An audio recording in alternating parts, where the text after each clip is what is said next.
राम राम मंडळी, नाव माझं शुभम. स्वागत आहे तुमच्या माझ्या एका नवीन ब्लॉगमध्ये. तर मी आज आलेलो आहे परेलला आणि मी आता चाललो आहे परेल वर्कशॉपला आणि गणसंकुल वर्कशॉपला सुद्धा जाणार आहे आणि गणपती बाप्पांचे सुद्धा अपडेट देणार आहे. काय काय डेकोरेशन झालं आहे, जसं की चिंतामणी, मुंबईचा राजा आणि बघूयात. चला जाऊयात. तर परेल वर्कशॉपच्या बाहेर आल्यानंतर मला दिसले की ह्या भिंतीवरचे सगळे बॅनर हटवून टाकलेले आहे आगमनांचे आणि खूप असं स्ट्रिक्ट केलेलं आहे.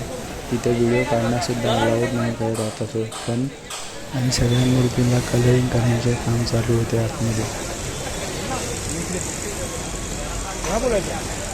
तिथेच बाजूला असणाऱ्या शॉपमध्ये व्हिडिओ काढणं अलाउड होतं, तर तिथे मी शूट केलं. तिथे पण बाप्पाची सुंदर सुंदर अशी रूपे होती, जसं की संत तुकारामाची, रामाची, छत्रपती शिवाजी महाराजांची, बाळ गणेशची आणि श्रीकृष्णाच्या रूपाची सुद्धा मूर्ती तिथे ठेवली होती. खूप सुंदर अशा मूर्त्या होत्या.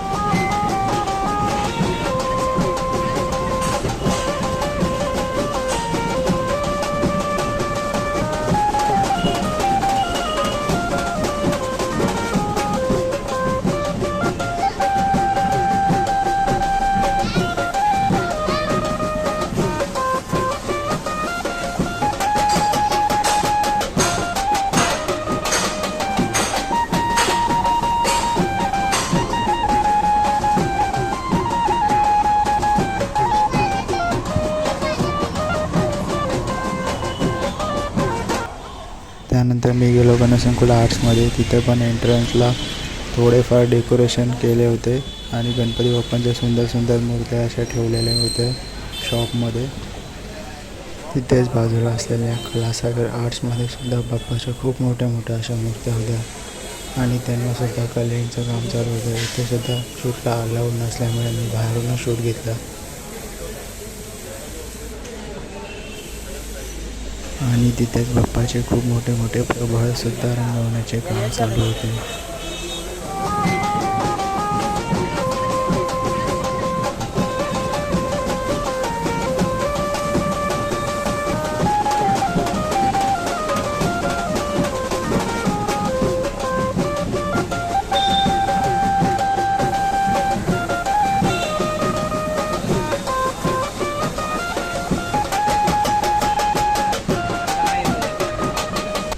आणि गणसंकुल वर्कशॉपचं शूट घेतल्यानंतर मी चाललो होतो मुंबईच्या राजाची पूर्वतयारी पाहण्यासाठी. तर मुंबईचा राजा तुम्ही बघू शकता की इथे मंडप घालायचं काम चालू झालं आहे. हे बघा, पूर्ण रस्त्याला इथे मंडप आहे. तर यंदाचं मुंबईच्या राजाचं डेकोरेशन हे उज्जैनचं महादेवाचं मंदिर असणार आहे. त्याची तयारी सुरू झालेली आहे डेकोरेशनची. तर समोरच तुम्ही बघू शकता की मोठा स्टेज बांधलेला आहे. तिथे महादेवाची भरपूर मोठी अशी मूर्ती ठेवणार आहेत आणि आतल्या साईडला बक्षांतर गणपती बाप्पाचा मंडपसुद्धा बनून झालेला आहे.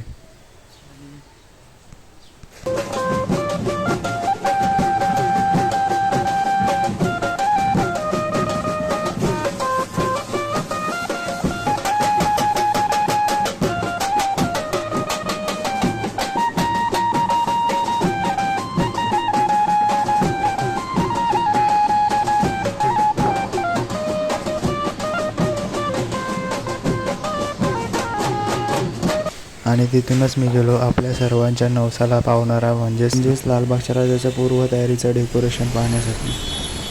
तर हाच तो ग्राउंड. इथे लालबागच्या राजाचं मुखदर्शन घेण्यासाठी लाईन लावली जाते. तर तिथून मी आलो जिथे बाप्पा बसतो त्या गल्लीमध्ये आणि तिथे सुद्धा बाप्पाच्या डेकोरेशनचे काम जोरात सुरू होते.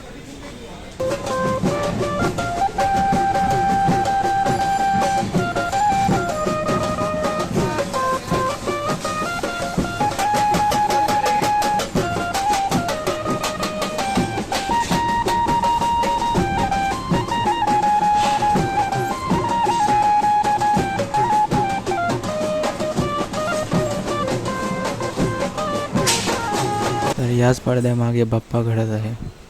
तर त्याच मंडपामागे आपण लालबागच्या राजाचं दर्शन घेऊ शकतो. तर लालबागच्या राजाचं दर्शन घेऊन मी निघालो चिंतामणीच्या पूर्वतयारी बघण्यासाठी.